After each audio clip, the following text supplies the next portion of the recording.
मैं हमेशा से इस टॉपिक पर वीडियो बनाना चाहती थी, लेकिन मैं रुक गई। रुक गई इसलिए नहीं कि मुझे पता नहीं था कि किस तरीके से वीडियो बनानी है या इसकी पूरी जानकारी नहीं थी, बल्कि इसलिए मुझे लगा कि लोग सुनना ही नहीं चाहते इस बारे में। लोग नहीं चाहते कि उनको कमज़ोर बनाया जाए। लोग नहीं चाहते कि उनको ये बताया जाए कि ज़िंदगी कितनी खूबसूरत है और पैसे की अहमियत उसके सामने कम है। लोग डर जाते हैं सॉफ्टनेस से, क्योंकि हर किसी को हर्ट होने से डर लगता है। तो इसलिए वो जिंदगी की खूबसूरती भी नहीं देख पाते हैं। और लोग हर्ट होने से इतने ज्यादा डरते हैं कि उन्होंने सर्वाइवल को ही अपनी जिंदगी मान लिया। मुझे लगता था अगर मैं लाइफ की सॉफ्टनेस, ओपननेस और खूबसूरती की बात करूंगी तो लोग बोलेंगे कि ये प्रैक्टिकल नहीं है। इस दुनिया में सॉफ्ट लोग नहीं जीते। सॉफ्ट लोगों को कोई बचाने नहीं आता। और शायद वो गलत भी नहीं है, क्योंकि बहुत सारे लोगों की जिंदगी सिर्फ सरवाइव करते ही गुजर जाती है। कल मैं यूं ही वीडियोस देख रही थी और मेरे सामने एक क्लिप आई। एक औरत जो स्पेस से वापस आई थी, जो एक एक्सट्रीम प्रोसेस से गुजर के आई थी, सुनीता विलियम्स। और उन्होंने अपनी वीडियो में एक बात कही थी कि इतनी कठिन प्रोसेस से गुजरने के बाद मुझे एक बात समझ में आई कि इम्पोर्टेंस ऑफ ह्यूमंस। और उस वक्त मुझे लगा कि ह्यूमंस की इम्पोर्टेंस समझने के लिए हमें इतनी कठिन प्रोसेस से गुजरने की जरूरत क्यों है। हम क्यों नहीं जान पाते कि एक ह्यूमन कनेक्शन, हमारे रिश्ते जो हमें अपनी जान से भी ज्यादा प्यार करते हैं, उन्हीं की हमें इम्पोर्टेंस नहीं है।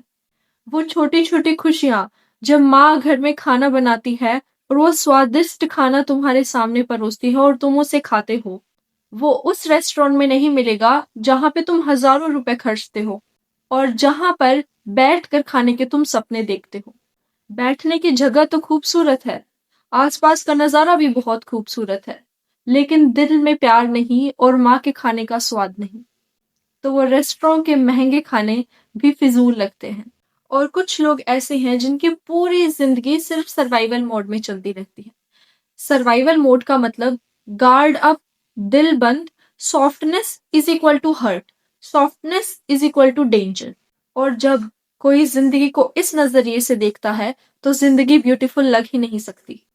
और ये बात मैं बहुत अच्छी तरीके से समझती हूँ कि हर किसी की जिंदगी अलग होती है, हर किसी की परेशानियां अलग होती है, हर किसी का ट्रॉमा अलग होता है। लेकिन सच ये है, जिन लोगों ने अपनी जिंदगी को इस नजरिए से देखा ही नहीं कि वो खूबसूरत भी हो सकती है, उनकी सारी जिंदगी लड़ाई करते हुए गुजर जाएगी, सरवाइव करते हुए गुजर जाएगी।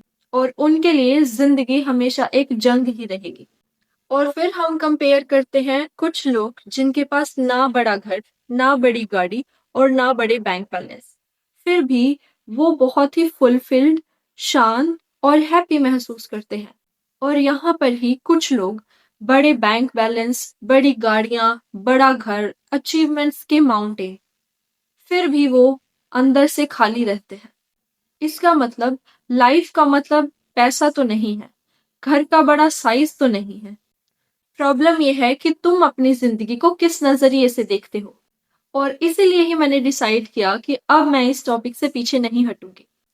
चाहे ये दुनिया समझे या ना समझे कि ये कितना जरूरी है, अगर मुझे समझ में आ गया कि ये चीज कितनी पावरफुल है तो मैं आप लोगों को बताऊंगी। क्योंकि जिंदगी सिर्फ लड़ाई नहीं है, सिर्फ मैनिपुलेशन नहीं है और सिर्फ जेलसी नहीं है, सिर्फ एक दूसरे को नीचे गिराना नहीं है। जिंदगी इन सब चीजों से कई ज्यादा ऊपर और बहुत ज्यादा खूबसूरत है।